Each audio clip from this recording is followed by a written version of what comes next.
Hi hello friends, welcome back to my YouTube channel. ಈಗ ನಾವು ಟೇಸ್ಟಿಯಾಗಿರುವಂತಹ ದಮ್ ಬಿರಿಯಾನಿ ಥರ ತುಂಬಾ ರುಚಿಯಾಗಿ ಸರಿಯಾದ ಅಳತೆಯಲ್ಲಿ ಬಿರಿಯಾನಿಯನ್ನು ಹೇಗೆ ಮಾಡುವುದು ಅಂತ ನಾನಿಲ್ಲಿ ತೋರಿಸಿಕೊಡ್ತಾ ಇದ್ದೇನೆ. ಈ ಒಂದು ಸಖತ್ ಟೇಸ್ಟಿಯಾಗಿರುವಂಥ ಬಿರಿಯಾನಿನ ಹೇಗೆ ಮಾಡೋದು ಅಂತ ನೋಡ್ಕೊಳ್ಳೋಣ ಬನ್ನಿ. ಈ ರೆಸಿಪಿ ನಿಮಗೆ ಇಷ್ಟ ಆಗಿದ್ದಲ್ಲಿ ಪ್ಲೀಸ್ ಲೈಕ್ ಕೊಡೋದನ್ನು ಮರಿಬೇಡಿ. ಹಾಗೆ ಈ ಚಾನಲ್ನ ನೀವು ಸಬ್ಸ್ಕ್ರೈಬ್ ಮಾಡ್ಕೊಂಡಿಲ್ಲ ಅಂದರೆ ಸಬ್ಸ್ಕ್ರೈಬ್ ಮಾಡ್ಕೊಳ್ಳಿ.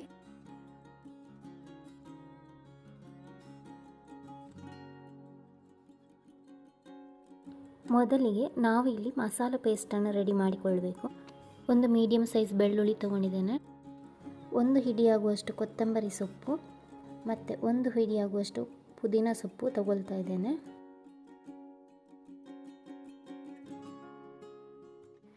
ನಂತರ 3 ಹಸಿಮೆಣಸಿನಕಾಯಿ ಹಾಕ್ಕೊಳ್ತಾ ಇದ್ದೇನೆ. ನಿಮ್ಮ ಖಾರಕ್ಕೆ ಬೇಕಾಗುವಷ್ಟು ನೀವು ಹಾಕ್ಕೊಳ್ಬೋದು. ಅನಂತರ ಸ್ವಲ್ಪ ಶುಂಠಿ,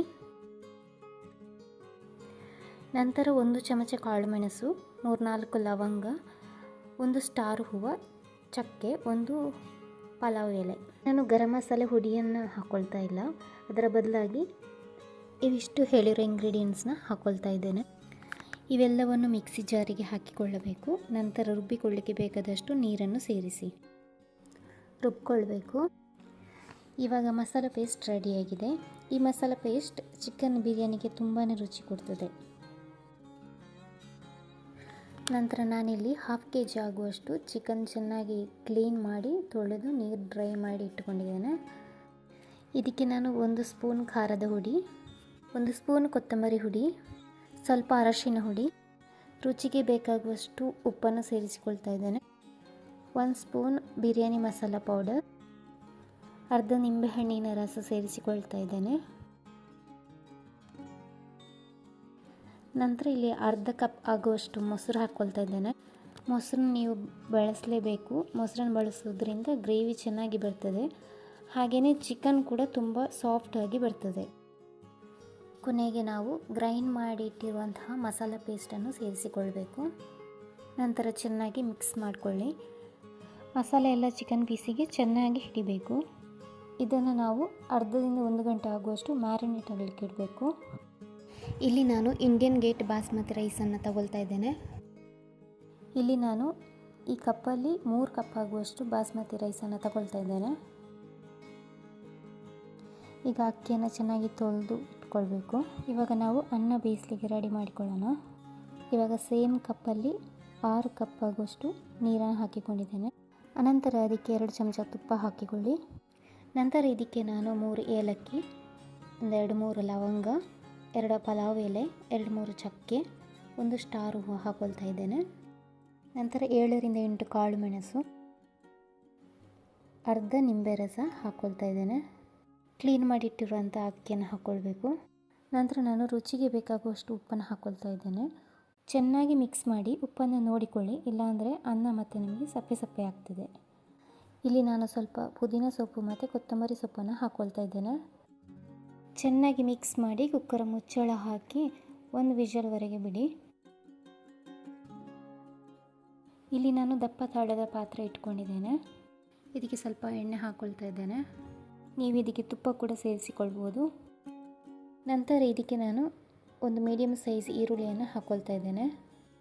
ಈರುಳ್ಳಿ ಸ್ವಲ್ಪ ಕೆಂಪಗಾಗುವಷ್ಟು ಹುರ್ಕೊಳ್ಬೇಕು. ಇವಾಗ ಈರುಳ್ಳಿ ಚೆನ್ನಾಗಿ ಕೆಂಪಗಾಗಿದೆ.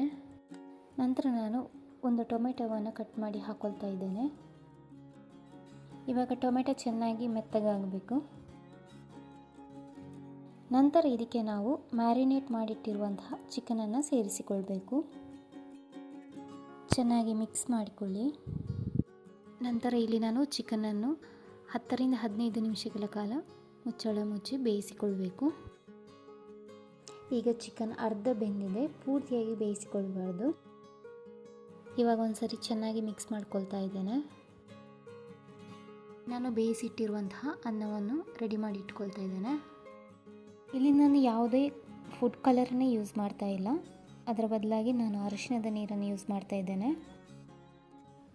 ನಂತರ ನಾವು ರೆಡಿ ಮಾಡಿ ಇಟ್ಟುಕೊಂಡಿರುವಂತಹ ಅನ್ನದ ಲೇಯರನ್ನು ಹಾಕ್ಕೊಳ್ಬೇಕು.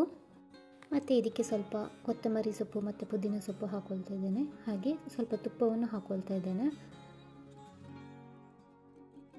ಸ್ವಲ್ಪ ಅರಿಶಿಣದ ನೀರು.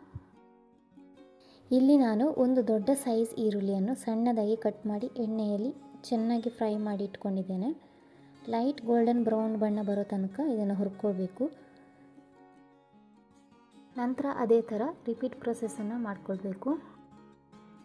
ಫ್ರೈ ಮಾಡಿಟ್ಟಿರುವ ಈರುಳ್ಳಿ, ಕೊತ್ತಂಬರಿ ಸೊಪ್ಪು ಮತ್ತು ಪುದೀನ ಸೊಪ್ಪು, ಸ್ವಲ್ಪ ತುಪ್ಪ ಹಾಗೆ ಅರಿಶಿಣದ ನೀರು. ನಂತರ ಒಂದು ಪ್ಯಾನನ್ನು ಕೆಳಗಡೆ ಇಟ್ಕೊಳ್ಬೇಕು. ಅದರ ಮೇಲೆ ಈ ಪಾತ್ರೆಯನ್ನು ಇಡಬೇಕು.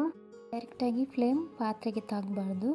ನಂತರ ಹಬೆ ಹೊರಗಡೆ ಹೋಗದ ಹಾಗೆ ಟೈಟಾಗಿ ಮುಚ್ಚಳವನ್ನು ಮುಚ್ಚಬೇಕು.